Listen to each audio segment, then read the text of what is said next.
So hello guys, welcome back to the another video. और आज जो है हमारे बैकएंड के ऊपर तीसरी वीडियो है। आज फाइनली जो है हम लोग आज से फोल्डर स्ट्रक्चर सीखने वाले हैं। एक प्रोफेशनल बैकएंड के लिए आप कैसे जो है फोल्डर स्ट्रक्चर को रखने वाले हैं, आज की इस वीडियो में हम लोग सीखने वाले हैं। तो वीडियो को लास्ट तक देखिएगा और चैनल पे पहली बार आए तो चैनल को सब्सक्राइब करके वीडियो को लाइक कर दीजिएगा, क्योंकि आप लोग वीडियो देख के चले जाते हैं, सब्सक्राइब नहीं करते। मुझे इतना बात पता चल गया है, तो जल्दी से सब्सक्राइब करिएगा और कमेंट टारगेट को भी पूरा कर दीजिए। 50 कमेंट का मैं टारगेट रखता हूँ इस वीडियो पे। जितना जल्दी इस पार्ट को कंप्लीट कराएंगे उतना जल्दी ही मैं नया वीडियो लाऊंगा, ठीक है, बैकएंड के ऊपर। और मैं इसका जो है आपको गारंटी देता हूँ कि अगर आप इस वीडियो को पूरा देखते हैं तो आपको यहाँ पे बैकएंड की जितनी भी चीज़ें मैं बताऊँगा आपको पूरी तरह से अच्छे से समझ में आने वाली है, ठीक है। तो यहाँ पे चलिए अब स्टार्ट करते हैं वीडियो को, ठीक है। तो यहाँ पे आप लोग देख सकते हैं कि मैं डे 2 करके बैकएंड के ऊपर, क्योंकि आज से जो है फाइनली हमारा फ़ोल्डर स्ट्रक्चर बनाने वाले हैं बैकएंड के ऊपर। तो आज से हम लोग इसको करने वाले हैं। तो डे 2 मैंने लिख दिया है और यहाँ से सबसे पहले जो है हम अपना पहला फ़ोल्डर जो बनाने वाले हैं उसका नाम होने वाला है बैकएंड, ठीक। तो मैंने बैकएंड नाम का ऐसे फ़ोल्डर बना लिया है। इसके बाद इसको जो है हमको ओपन इन इंटीग्रेटेड टर्मिनल करना है, यहाँ से कर सकते हैं, ठीक है। लेकिन मैं कहूँगा कि आप यहाँ से भी करने की चीज़ों को सीखें। टर्मिनल के अंदर आपको सीडी कमांड टाइप करना है टर्मिनल में। इसके बाद आपको टैब बटन को प्रेस करना है। तो सीडी और टैब जैसे ही प्रेस किए, ये बैकएंड के फ़ोल्डर का जो नेम है वो यहाँ पे ऑटोमेटिकली ये जो है पूरा फिल कर दिया है। आपको एंटर करना है। तो अब देखिए मैं डे 2 के अंदर बैकएंड के अंदर आ चुका हूँ। अब यहाँ पे हम अपनी बैकएंड की जर्नी को स्टार्ट करते हैं और इसको सेटअप करते हैं, ठीक है। तो जो सबसे पहली कमांड जो होगी हमारी बैकएंड के लिए, उसमें होगा हमारा नाम npm init। और npm init लिख करके आपको एंटर प्रेस करना है, ठीक है।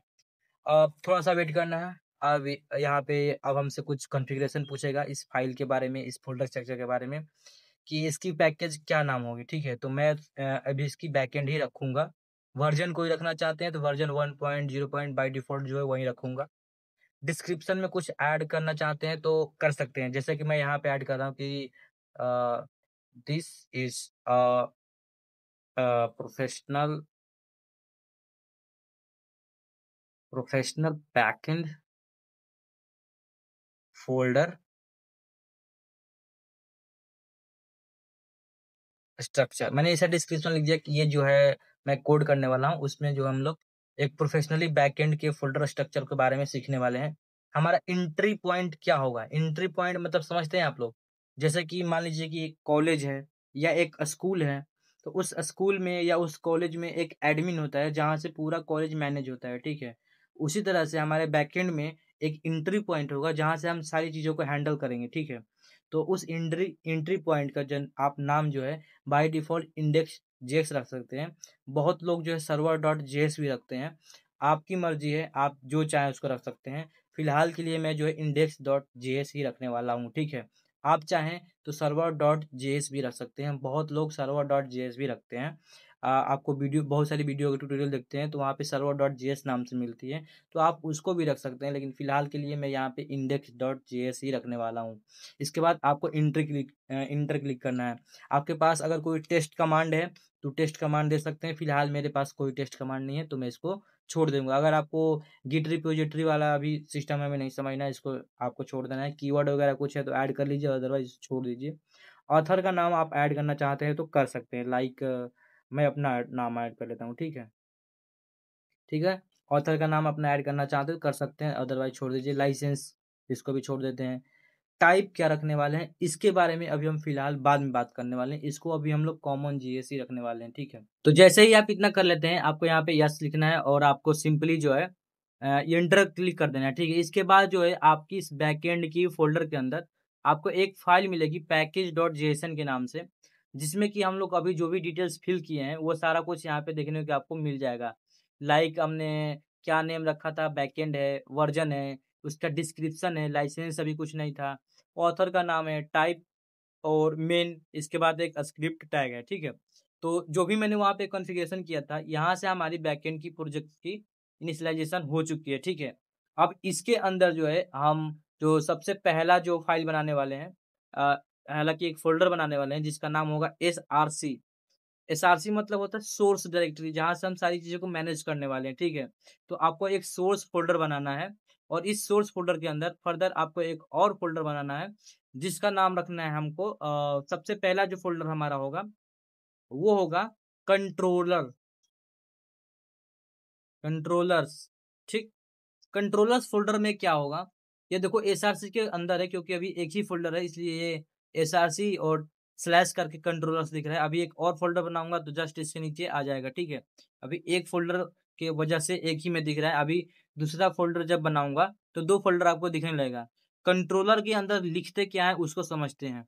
जैसे कि कंट्रोलर के अंदर हम लॉगिन, ऑथेंटिकेशन का हुआ या कोई फ़ॉर्म वगैरह फ़िल करवाना है या कुछ जितनी भी लॉजिक्स पार्ट है कहने का मतलब, जितनी भी लॉजिक्स पार्ट आप अपने प्रोजेक्ट में इम्प्लीमेंट करने वाले हैं बैकएंड के अंदर, वो सारा चीज़ जो है आपके कंट्रोलर के अंदर होने वाली है, ठीक है? आप चाहे जो भी कंट्रोलर बना रहे हैं जैसे कि लॉगिन के लिए लॉगआउट के लिए, साइन अप के लिए, चाहे कोई भी बना रहे हैं, सारा चीज़ कहाँ होगा इस कंट्रोलर फ़ोल्डर के अंदर, ठीक है? फिर इस एसआरसी फ़ोल्डर के अंदर एक और फ़ोल्डर बनाना है, जिसका नाम हम रखने वाले हैं मॉडल्स। मॉडल्स मतलब होता है स्ट्रक्चर ऑफ डेटाबेस। अब इस लाइन से आपको समझ में नहीं आई होगी कि मैं क्या बोलना चाह रहा हूँ। स्ट्रक्चर ऑफ डेटाबेस का मतलब ये होता है कि अगर आप किसी यूज़र को अपनी वेबसाइट में रजिस्टर करवाना चाहते हैं, तो उस यूज़र का क्या-क्या डेटा आप रखना चाहते हैं और किस फ़ॉर्मेट में रखना चाहते हैं। जैसे कि अगर मैं किसी यूज़र को अपने वेबसाइट में रजिस्टर करवाना चाहता हूँ, तो मैं चाहूँगा कि यूज़र जो है अपना नाम दे, ईमेल एड्रेस दे, अपना एक पासवर्ड चूज़ करे। इतना चीज़ें मैं उसको रखूँगा। अब मैं कहूँगा कि ईमेल जो है स्ट्रिंग होना चाहिए, पासवर्ड भी स्ट्रिंग होना चाहिए और जो भी अगर मोबाइल नंबर भी लेना चाहते हैं, तो ये सारी चीज़ें मैं अपना क्या बता रहा हूँ, डेटाबेस का एक स्ट्रक्चर डिफाइन कर रहा हूँ। तो ये सारी चीज़ें जो है हम मॉडल्स के अंदर बनाने वाले हैं, जिसके अंदर हम बनाना सीखेंगे कैसे जो है हम लोग मॉडल्स बनाते हैं कि डेटाबेस का स्ट्रक्चर को हम कैसे बना सकते हैं, वो हम आगे जो है सीखने वाले हैं, ठीक है? फिलहाल के लिए एक कंट्रोलर बनाना है, जिसके अंदर हम सारी लॉजिक्स पार्ट को रखने वाले हैं। एक मॉडल फ़ोल्डर होगा जिसके अंदर हम सारी डेटाबेस के स्ट्रक्चर को डिफाइन करेंगे कि कौन-सा डेटा किस फ़ॉर्मेट में हम अपने डेटाबेस में जो है स्टोर करवाने करवाने वाले हैं। इसके बाद एसआरसी के अंदर आपको एक और फ़ोल्डर बनाना है जिसका नाम होगा अ, जिसका नाम होगा राउट्स। अब ये राउट क्या करेगा? राउट जैसे मतलब कि हम कोई यूआरएल हिट करते हैं लाइक www.google.com/login ये मान लो एक राउट है। तो स्लैश लॉगिन पे आप कौन-सी राउट दिखाना चाहते हैं? स्लैश साइन अप पे आप क्या दिखाना चाहते हैं? स्लैश गेट डिटेल्स पे क्या दिखाना चाहते हैं? तो जो भी इस टाइप की राउटिंग होती है, हम राउट फ़ोल्डर के अंदर करते हैं, ठीक है? तो अभी तक हमने 3 फ़ोल्डर बना चुका है। सबसे पहले कंट्रोलर के अंदर क्या हुआ? सारे लॉजिक्स पार्ट हुए। मॉडल्स के अंदर क्या हुआ जितने भी डेटाबेस के स्ट्रक्चर को हम डिफाइन करेंगे जैसे कि लॉगिन यूजर का डेटा या कोई आइटम फूड वगैरह स्टोर कर रहे हैं या कोई हम लोग प्रोडक्ट अपने डेटाबेस में स्टोर करना चाहते हैं तो उसकी सारी डेटाबेस का स्ट्रक्चर किस डेटा जो हम अपने डेटाबेस में स्टोर करने वाले हैं उसकी स्ट्रक्चर क्या होगी किस फॉर्मेट किस फाइल में हम लोग रखने वाले हैं क्या टाइप होगी डेटा की वो सारी चीजें हम मॉडल के अंदर लिखने वाले हैं ठीक है। अब राउट क्या है जितनी भी राउटिंग पार्ट होती है यूआरएल में जैसे हम लोग लिखते हैं अभी आपको बताया कि www.google.com/login इसमें हम लोग क्या करते हैं कि लॉगिन करते हैं क्यों क्योंकि जो यूआरएल है वो क्या है स्लैश लॉगिन है तो वो क्या हो गया एक राउट हो गया राउट मतलब रूट रास्ता वो हमें रास्ता बता रहा है कि अगर इस रास्ते पे आप जाएंगे तो आपको ये करना पड़ेगा तो रूट जो राउट फोल्डर है उसके अंदर हम ये सारी चीजों को लिखेंगे जैसे कि अगर आपको इसमें क्या करना है कि अगर आपको स्लैश लॉगिन पे यूजर को लॉगिन करवाना है स्लैश रजिस्टर पे यूजर रजिस्टर करवाना है ये सारी चीजें हम राउट्स के अंदर रखने वाले हैं ठीक है। इसके बाद जो है हमारा एक और फ़ोल्डर होगा एसआरसी के अंदर, वो होगा हमारा मिडलवेयर। अब ये मिडलवेयर क्या करेगा? मिडलवेयर मतलब होता क्या है? मिडलवेयर मतलब ये होता है सिंपल कहें तो मान लो मैं हूँ और तुम हो, तो मैंने क्या बोल दिया एक बीच में तीसरा पर्सन है, तुम मेरे पास आ रहे हो, पर वो तीसरा पर्सन तुमसे क्या बोला कि तुम उससे मिलने से पहले मेरे से मिल के जाना। समझ रहे हो बात को मैं क्या बता रहा हूँ? कि एक थर्ड पर्सन है, एक तुम हो और एक मैं हूँ। तुम मेरे पास आ रहे हो पर ये पर्सन तुमसे क्या कह रहा है कि तुम इसके पास जाने से पहले मेरे से होके जाना। तो मिडलवेयर ये करता है मान लो कि अगर मुझे किसी यूज़र से इमेज लेना है इमेज, तो इमेज को हम अपने डेटाबेस में स्टोर नहीं करते हैं, ये बहुत ही बैड वे है डेटाबेस में इमेज को स्टोर करना। इसलिए हम इमेज को किसी क्लाउड पे रखते हैं और वहां से उसकी यूआरएल को हम अपने डेटाबेस में रखते हैं, ठीक है। तो अब क्या होता है कि क्लाउड क्या हो गया, एक थर्ड पार्टी हो गया, एक मिडिलवेयर हो गया। हम क्या करेंगे, जैसे ही कोई यूजर लॉगिन करता है या रजिस्टर करता है, तो वहां से अपना इमेज दे रहा है। इमेज क्या हो, मिडिलवेयर के थ्रू क्लाउड पे जाके अपलोड हो और वहां से स्ट्रिंग फॉर्मेट में डेटाबेस में डेटा स्टोर हो जाए। तो मिडिलवेयर की ये मतलब ये खासियत होती है कि ये बीच का काम को सारा हैंडल करता है, जैसे कि इमेज को अपलोड करना हो गया, या हमें कोई प्रोटेक्टेड राउट बनाना है, जैसे कि हम चाह रहे हैं कि स्लैश होम पेज वही इंसान देख सकता है जो लॉगिन या रजिस्टर हो। इसके लिए हम भी मिडिलवेयर क्रिएट करेंगे कि वही यूजर जो है उस पेज को एक्सेस कर सकता है, इसके अलावा उसके कोई एक्सेस नहीं कर पाएगा। जैसे कि मान लो कि तुमने एक वेबसाइट बनाया जिसमें लॉगिन, रजिस्टर और होम पेज है, और मैं बिना लॉगिन किए, रजिस्टर किए होम पेज को भी एक्सेस कर पा रहा हूँ, तो वो एक गलत तरीका है ना। तो उसके लिए हम मिडिलवेयर बनाएंगे और उसमें एक प्रोटेक्टेड रूट बनाएंगे। वो बोलेंगे कि अगर कोई यूजर अगर रजिस्टर है, वहीं होम पेज को एक्सेस कर सकता है, अदरवाइज नहीं कर सकता, ठीक है। तो हम लोग सारी ये मिडिलवेयर बीच के काम जो भी होगा वो सारा हम मिडिलवेयर के अंदर रखने वाले हैं। मिडिलवेयर को सिंपल मतलब ये समझो कि जाते मतलब उसके साथ, उसके यहाँ जाते हुए मेरे से मिल के जाना, ठीक है। यानी एक तुम हो, एक मैं हूँ, तुम मेरे पास आ रहे हो, पर ये क्या बोल रहा है कि मेरे पास आने से पहले तुम इसके थ्रू मिल के आना मेरे पास। तो ये क्या हुआ, एक मिडिल वेयर हो गया, ठीक है।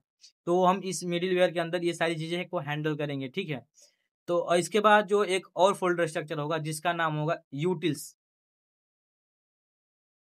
अब यूटिल्स के अंदर क्या चीजें होंगी, यूटिल्स के अंदर सिंपली हम लोग जो हमारा मतलब कि चेंजेबल होगा, जैसे कि लाइक हम कोई एपीआई एरर जनरेट कर रहे हैं या एपीआई रिस्पॉन्स, जो अगर मान लो कि एपीआई से जो भी रिस्पॉन्स आया उसका हमने एक यूटिलिटी बना लिया, यूटिल्स फोल्डर के अंदर उसका हमने एक क्लास बना लिया और उसमें केवल उसका मैसेज पास कर दिया और स्टेटस कोड पास कर दिया। और हर जगह जहां भी हमें रिस्पॉन्स या एरर पास करना है तो हम क्या करेंगे, जस्ट उसमें स्टेटस कोड और मैसेज को पास कर देंगे, वो क्या करेगा ऑटोमेटिकली उस चीज को हमें शो कर देगा, एरर हो या रिस्पॉन्स हो। तो ऐसी सारी चीजों को हम क्या रखेंगे यूटिल्स के अंदर। मान लो जैसे कि हमें अगर कोई फोटो हमें क्लाउडिनरी पे, क्लाउडिनरी जो है क्लाउड है जहाँ पे हम लोग फोटो स्टोर करते हैं, क्लाउडिनरी पे हमको क्या करना है, फोटो को कोई स्टोर कराना है, तो क्लाउडिनरी पे जो फोटो स्टोर करवाने का कोड होगा वो यूटिल्स के अंदर रखेंगे। क्यों, क्योंकि मान लो कि क्लाउडिनरी में यूज किया अभी और बाद में मैं ये देख रहा हूँ कि क्लाउडिनरी का फंक्शन जो है अच्छा नहीं है, मैं किसी और प्रोवाइडर के पास जाना चाहता हूँ जो क्लाउड को प्रोवाइड कर रहे हैं,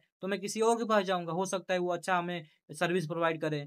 तो अब मैं क्या करूंगा, सारा कोड को तो चेंज नहीं करूंगा, यूटिल्स के अंदर आऊंगा और उस पार्ट को हम केवल सिंपली चेंज कर लूंगा, तो हमारा जो है क्लाउड वाली प्रॉब्लम सॉल्व हो जाएगी। इस टाइप की जो चेंजेबल चीजें होती हैं यूटिल्स के अंदर रखते हैं, ठीक है। अब इसके बाद जो है एक और फ़ोल्डर आती है, उस फ़ोल्डर का नाम होगा हमारा आपका डीबी।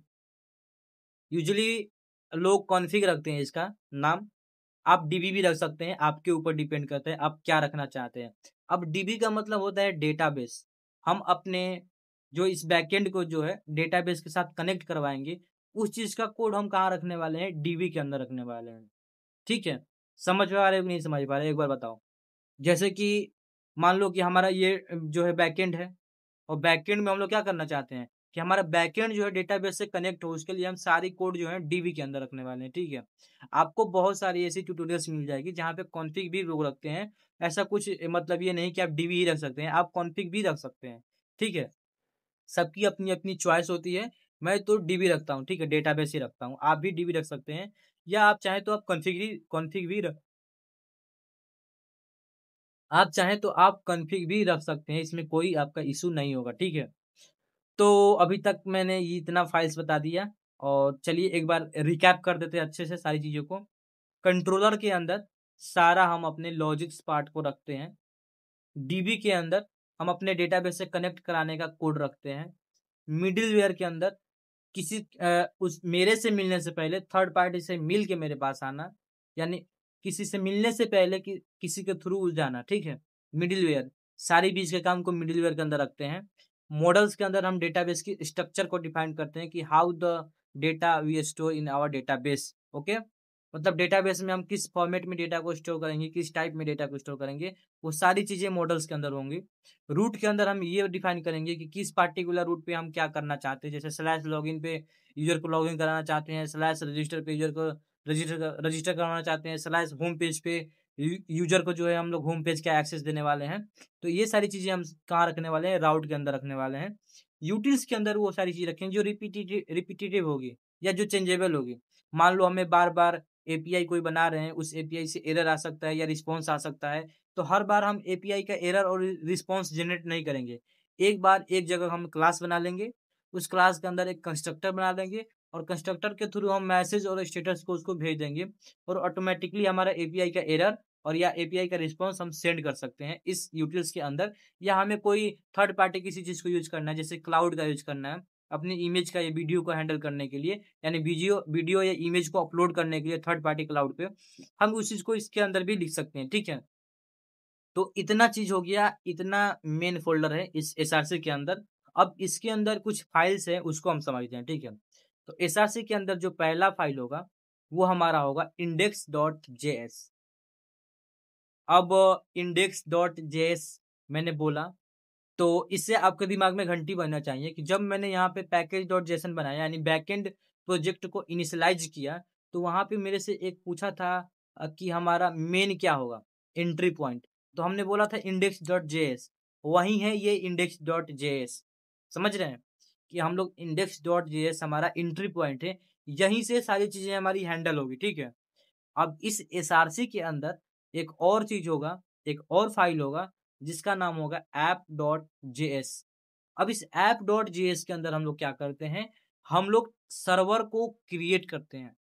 app.js के अंदर सर्वर को क्रिएट करते हैं और index.js के अंदर सर्वर को रन करते हैं। समझ रहे हो कि हम लोग ने क्या किया कि सर्वर को क्रिएट कर दिया app.js के अंदर, index.js के अंदर सर्वर को स्टार्ट कर दिया, लिसन कर दिया कहने का मतलब। तो ये दो फाइल होनी होगी एसआरसी के अंदर। एक और फाइल होता है जिसका हम लोग नाम रखते हैं constant.js। अब ये जो है एक मतलब बोल सकते हैं कि आप इसको रख भी सकते हैं, नहीं भी रख सकते हैं, लेकिन प्रोफेशनली कहा जाए तो इसको रखना जरूरी होता है। या इसको रख सकते हैं कांस्टेंट चीजों को रखने के लिए। लाइक हमें अगर डेटाबेस का कोई नाम रखना है तो ये क्या होगा, एक कांस्टेंट चीज होगा, हम इसको नहीं चाहेंगे कहीं बदले। अगर बदलना भी होगा तो हम सिंपली कांस्टेंट के अंदर आएंगे और डेटाबेस का नाम चेंज कर देंगे। तो अगर आपका पूरे बैकएंड प्रोजेक्ट में कोई ऐसा कांस्टेंट चीज है जिसको आप बार बार चेंज नहीं करना चाहते हैं, तो आप इस कांस्टेंट के अंदर लिख देंगे और उसको सिंपली कहीं भी इंपोर्ट करा के यूज कर लेंगे। ठीक है, तो इतना फोल्डर जो है अभी फिलहाल बिगनर्स के लिए जानना जरूरी है। इसके बाद जो है एसआरसी के अंदर हमारा सारा कुछ कंप्लीट हो गया। 1 2 3 4 5 6, ये 6 फोल्डर और ये 3 फाइल एसआरसी के अंदर होती है। और बैकएंड के अंदर जो है एक ये देखो, एसआरसी के अंदर क्या है, बैकएंड के अंदर क्या है, एक एसआरसी फोल्डर है और उस एसआरसी फोल्डर के अंदर ये सारी फोल्डर और ये 3 फाइलें हैं। ठीक है, इतना समझ गए। और बैकएंड के अंदर क्या है, पैकेज.जेसन फाइल। अब इस बैकएंड के अंदर हमें एक चीज और रखना, फाइल बनाना होगा जिसका नाम है .env। अब .env का मतलब ये होता है, अब ये एसआरसी के अंदर बना हुआ है क्या, इसको मूव करा लेते हैं बैक, नहीं नहीं, हाँ बैकएंड के अंदर कराते हैं I think. No no no, actually 1 minute, इस एसआरसी को इस ये जो दोनों हैं हमें इस बैकएंड के अंदर एक्चुअली इसको ले जाना पड़ेगा। ठीक है, क्योंकि हम बैकएंड के अंदर सारी कोड कर रहे हैं ना कि डे 2 के अंदर। ठीक है, तो अब देख सकते हैं बैकएंड के अंदर हमारा एक एसआरसी फोल्डर है, इस एसआरसी फोल्डर के अंदर हमारा सारा फाइल है और एक पैकेज.जेसन फाइल है। ठीक है, और अब जो है इस बैकएंड के अंदर एक और फाइल होगी जिसका नाम होगा .env, जो कि हमने बना चुका है। ठीक है, अब .env में होता क्या है, .env में वो हमारी सारी सीक्रेट्स होती है पब्लिकली, मतलब वो ना जाए। जैसे कि हम लोग अगर इस बैकएंड की प्रोजेक्ट को गिटहब पे अपलोड करना चाहते हैं, तो मैं चाहूंगा कि जो मैंने डेटाबेस का अपना सीक्रेट यूज किया है मोंगोडीबी का यूआरआई, वो हमारा जो है गिटहब पे अपलोड ना हो, नहीं तो कोई भी उस यूआरएल को यूज करके हमारे डेटाबेस को यूज कर सकता है। तो मैं क्या चाहूँगा, इसको हम लोग जो है पब्लिकली ना करें। और बहुत सारी ऐसी चीज़ें जो हम कहेंगे कि पब्लिकली ना जाए, इसलिए इसको डॉट ईएनबी में रखते हैं। जितने भी सारी सीक्रेट्स आपकी होंगी बैकएंड की, वो सारी सीक्रेट्स आपकी डॉट ईएनबी फाइल के अंदर होगी, ठीक है? अब डॉट इस बैकएंड के अंदर एक और फाइल होगा, ठीक है? ऐसा नहीं है, इस बैकएंड के अंदर एक और फाइल होगा, उसका क्या नाम होगा? उसका नाम होगा डॉट गिट इग्नोर। अब ये डॉट गिट इग्नोर क्या करेगा वो समझते हैं।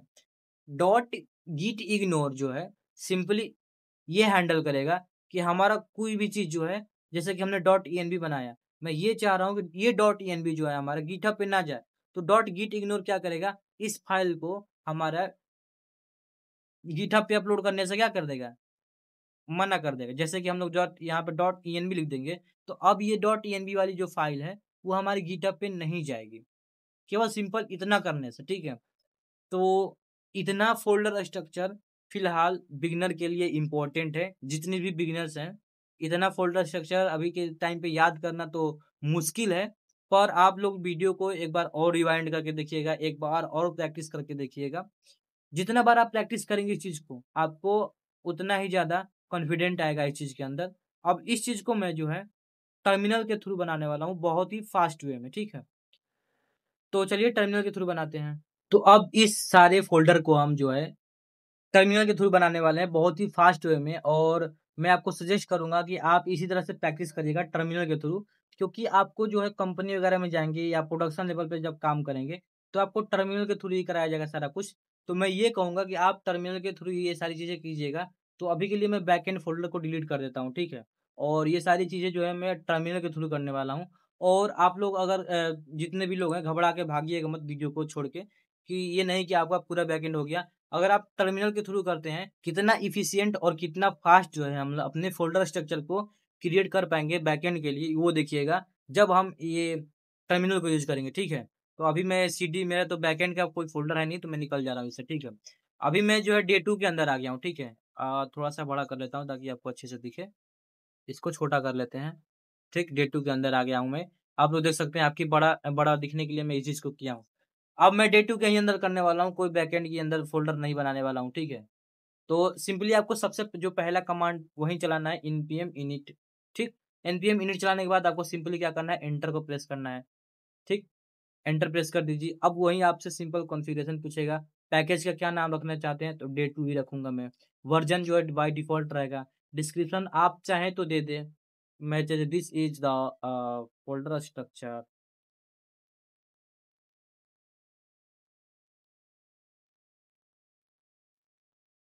थ्रू TERMINAL टर्मिनल, यानी हम इस डिस्क्रिप्शन में आप जो भी चीज़ ऐड करना चाहते हैं अपने मन से लिख सकते हैं, इसका कोई इश्यू नहीं है, ठीक है? एंट्री पॉइंट आप क्या रखना चाहते हैं, index.js या server.js, आपकी जो भी नीड है, आप जो भी चाहते हैं, आपके ऊपर है, रख सकते हैं। मैं अभी जो है index.js रखने वाला हूँ।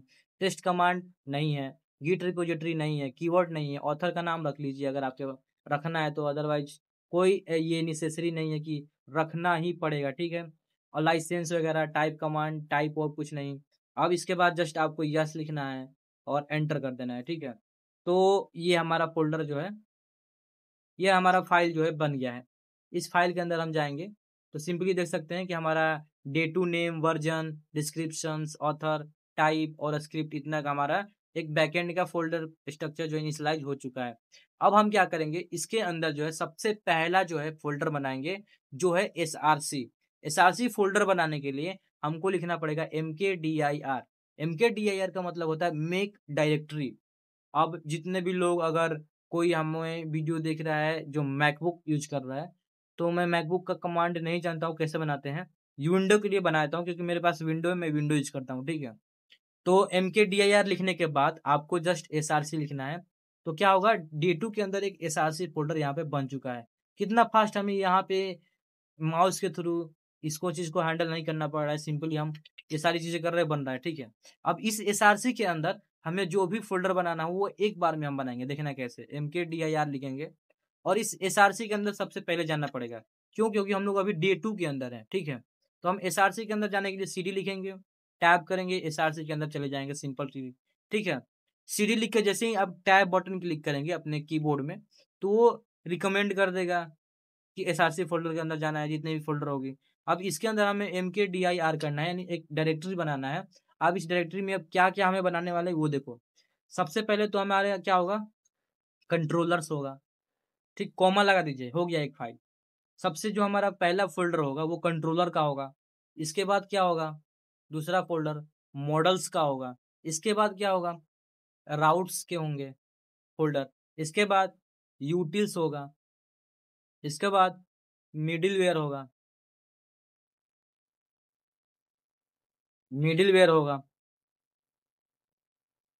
और इसके बाद एक और होगा हमारा डीबी, जिसके अंदर हम डेटाबेस को एक्सेस करेंगे। हमने क्या किया, mkdir लिखा, मतलब SRC के अंदर डायरेक्टरी बनाओ। कौन कौन सा, कंट्रोलर बनाओ जिसके अंदर सारा लॉजिक्स पार्ट हैंडल करने वाले हैं। मॉडल बनाओ जिसके अंदर हम सारी डेटाबेस की स्ट्रक्चर को डिफाइन करने वाले हैं। राउट बनाओ जिसमें हम सारी राउटिंग को जो है इसमें मैनेज करने वाले हैं। यूटिल्स बनाओ जो कि हम चेंजेबल चीजें होंगी, जैसे कि या रिपीटेड चीज होगी, वो यूटिल्स के अंदर रखने वाले हैं। मिडिलवेयर बनाओ जो कि ये बोलेगा कि तीसरे पर्सन बोलेगा कि उस तुम जो है मेरे से मिलने से पहले इसके थ्रू होके मिलना, ये बोलेगा। तुम तुम जो है मेरे से मिलने से पहले मेरे से मिल के जाना। तुम, ये बोलेगा तुम उससे मिलने से पहले मेरे से होके जाना। सिंपली मिडिलवेयर, बीच वाला काम। और डीबी क्या करेगा, डेटाबेस को एक्सेस करेगा, यानी डेटाबेस को कनेक्ट करेगा हमारे बैकएंड प्रोजेक्ट के साथ। इंटर प्रेस करते हैं, ये फोल्डर हमारा बन चुका है, देख सकते हैं। Controller, dB, middleware, models, routes, utils, सारा कुछ बन गया है। कितना फास्ट मैंने बनाया। और वहीं जब मैं इस फोल्डर पे क्लिक कर करके बना रहा था तो बहुत टाइम लग रहा था, ठीक है। अब इस SRC के अंदर मुझे वो 3 फाइलें बनानी थी जो मैंने आपको बताया था। तो फाइल बनाने के लिए आपको लिखना पड़ता है न्यू डैश आइटम, और न्यू आइटम के बाद आप सिंपली उस फाइल का नाम रखें। सबसे पहले जो हमारा एंट्री फाइल था वो था index.js, दूसरा जो था हमारा app.js, और तीसरा तो था हमारा constant.js। index.js के अंदर क्या करते हैं, हम सर्वर को रन करते हैं। app.js के अंदर सर्वर को क्रिएट करते हैं। और कांस्टेंट के अंदर वो सारी कांस्टेंट चीजें रखते हैं जो हमारी पूरे इस प्रोजेक्ट में सेम रहने वाली है, ठीक है। सिंपली इसको एंटर प्रेस करना है और यहाँ पे देख सकते हैं app.js, constant.js और index.js बन चुकी है। यानी SRC के अंदर सारी वो फोल्डर और फाइल्स बन चुकी हैं जो कि इंपॉर्टेंट थी, ठीक है। अब इस सिंपली SRC के अंदर से हमको बाहर निकल जाना है। SRC के अंदर बाहर निकलने के लिए CD-/ करना है और बाहर निकल जाना है, ठीक है। अब इस चीज को आपको जो है बार बार प्रैक्टिस करना पड़ेगा, ठीक है। आप इस फोल्डर स्ट्रक्चर को कम से कम 2 से 3 बार 4 बार डेली एक बार इसको प्रैक्टिस करिए, ताकि आपके हाथ बैठ जाए और जल्दी से आप एक बैकएंड की फुल जो है आप एक बैकएंड का प्रोफेशनल सेटअप कर सके फोल्डर का, ठीक है। अब इसके अंदर जो है डे 2 के अंदर मुझे क्या करना था, कुछ फाइल से बनानी थी, ठीक है। तो मैं just arrow off button click करूंगा तो ये हमें जो है प्रीवियस जो जितनी भी कमांड है वो हमको सजेस्ट करता है। तो हमें न्यू आइटम क्लिक करना है, और न्यू आइटम के अंदर हम पहला तो हम बनाने वाले हैं .env। जितनी भी सारी सीक्रेट्स हमारी की होंगी वो .env के अंदर होंगी। और एक होगा .gitignore, .gitignore। ये दोनों फोल्डर हमारा जो है मेन रूट डायरेक्टरी में होने वाला है, जो ये देखेगा कि हमारी जितनी भी सीक्रेट्स वगैरह हैं वो हमारी पब्लिकली ना जाए। तो ये गिट इग्नोर उसको मैनेज करेगा, और जितनी भी सारी सीक्रेट्स होंगी वो हमारे .env के अंदर होने वाली है। कितना फास्ट मैंने इस चीज को बनाया, देख सकते हैं कितना फास्ट मैंने बनाया। डे 2 के अंदर क्या है, एक SRC फोल्डर है। उस SRC के फोल्डर के अंदर कंट्रोलर है, डीबी है, मिडिलवेयर है, मॉडल्स है, राउट है, यूटिल्स है, app.js है, contact.js और index.js, ये 3 फाइलें और 6 फोल्डर SRC के अंदर। .env, gitignore और package.jsn, ये जो है हमारा रूट डायरेक्टरी के अंदर होगा। .env क्या करता है, gitignore क्या करता है, package.json जो है हमारा एक सारा मतलब सारी चीजों को ये रखेगा। जैसे कि हमारा बैकएंड का इनिशियलाइजेशन जब किए थे तो ये ऑटोमेटिकली क्रिएट हुआ था, ठीक है। तो फिलहाल के लिए अभी जो है इस वीडियो में इतना ही मैं रखता हूँ। आपके लिए ये वीडियो इतना काफ़ी है, आप इसको बार बार प्रैक्टिस करिएगा। मैंने जो सबसे पहले वीडियो जो बनाया उसमें सारी चीज़ों को अच्छे से बता दीजिए। आप चाहें तो कहीं पे इसको लिख सकते हैं, छोटा सा एक नोट्स बना लीजिए, या आप इसको बार बार प्रैक्टिस करिए, बार बार प्रैक्टिस करिए, और फिर इसको हम इसको आगे जो है इसमें कोड करना भी स्टार्ट करेंगे। सारे कोड्स को इसमें करने वाले हैं। तो ये एक बार फोल्डर स्ट्रक्चर को आप चाहें तो स्क्रीनशॉट ले लीजिए या कुछ भी कर लीजिए, इसको रख सेव कर लीजिए। अब जो हमने कमांड बताया है वो कमांड को यहाँ पे लिख देते हैं, cd करके और टाइप करेंगे तो यहाँ पे जो भी फोल्डर का नाम देंगे और cd लिखेंगे, यानी हम उस फोल्डर के अंदर चले जाएंगे। ठीक है, अगर हमें किसी फोल्डर से बाहर निकलना है तो cd के बाद आपको डॉट डॉट करना है, 1 मिनट, cd के बाद डॉट डॉट और स्लैश क्लिक करना है तो आप उस फोल्डर से बाहर निकल सकते हैं। ठीक है, और इसके बाद अगर आपको कोई फोल्डर बनाना है तो आपको लिखना है mkdir, यानी मेक डायरेक्टरी, और फोल्डर का नाम, आपका जो भी फोल्डर का नाम हो वो फोल्डर का नाम दे सकते हैं, उससे आप लोग फोल्डर को क्रिएट कर सकते हैं। और एक जो चीज़ है वो है आपका जैसे कि आपको कोई फाइल क्रिएट करनी है तो न्यू आइटम लिखना है और आप यहाँ पे आइटम का नाम लिख सकते हैं, app.js, index.js, आपको जो भी अच्छा लगता है वो आप इस तरह से फाइल बना सकते हैं। और जो एक लास्ट कमांड है वो है एक cls कमांड। cls कमांड क्या करता है, ये सारी चीज को क्लियर कर देता है। cls करके जैसे इंटर करेंगे ये देख सकते हैं टर्मिनल हमारा क्लियर कर दिया है। ठीक है, तो आज के लिए इस वीडियो में इतना ही रखते हैं। आई होप गाइज कि आपको ये वीडियो पसंद आया होगा, और अगर आपको ये वीडियो पसंद आएगा तो वीडियो को लाइक शेयर सब्सक्राइब कर दीजिए, क्योंकि आप लोग वीडियो देखते हैं सब्सक्राइब नहीं करते हैं। सब्सक्राइब करना मस्ट इंपॉर्टेंट है। वीडियो देखते हैं, अगर आपको वीडियो अच्छी लगती है तो लाइक भी करना है। ठीक है, और अपने दोस्तों में भी ये वीडियो फैला दीजिए, क्योंकि इतना सिंपली तरीका से तो कोई बताएगा नहीं। हो सकता है कोई बताएगा, लेकिन मैं जो सारा फोल्डर स्ट्रक्चर एक ट्रिक से बताया हूँ कि कैसे जो है आप फास्ट जो है एक प्रोफेशनल जो है बैकएंड का सेटअप कर सकते हैं, वो मैंने बताया है। सब कोई नहीं बताता है। ठीक है, सब एक एक करके समझाएंगे, कॉम्प्लेक्स ले जाएंगे, फिर आप छोड़ देंगे। मैं वो नहीं चाहता हूँ। इतनी ही फोल्डर होती हैं, एक दो फाइल और ऐड होंगी, वो हम लोग बाद में सीखेंगे। ठीक है, अभी इतना ही फाइल्स ठीक है हमारे लिए। तो आई होप आपको वीडियो अच्छा लगा होगा। वीडियो पसंद आए तो लाइक शेयर सब्सक्राइब कर दीजिए। मिलते हैं नेक्स्ट वीडियो में। Thank you so much.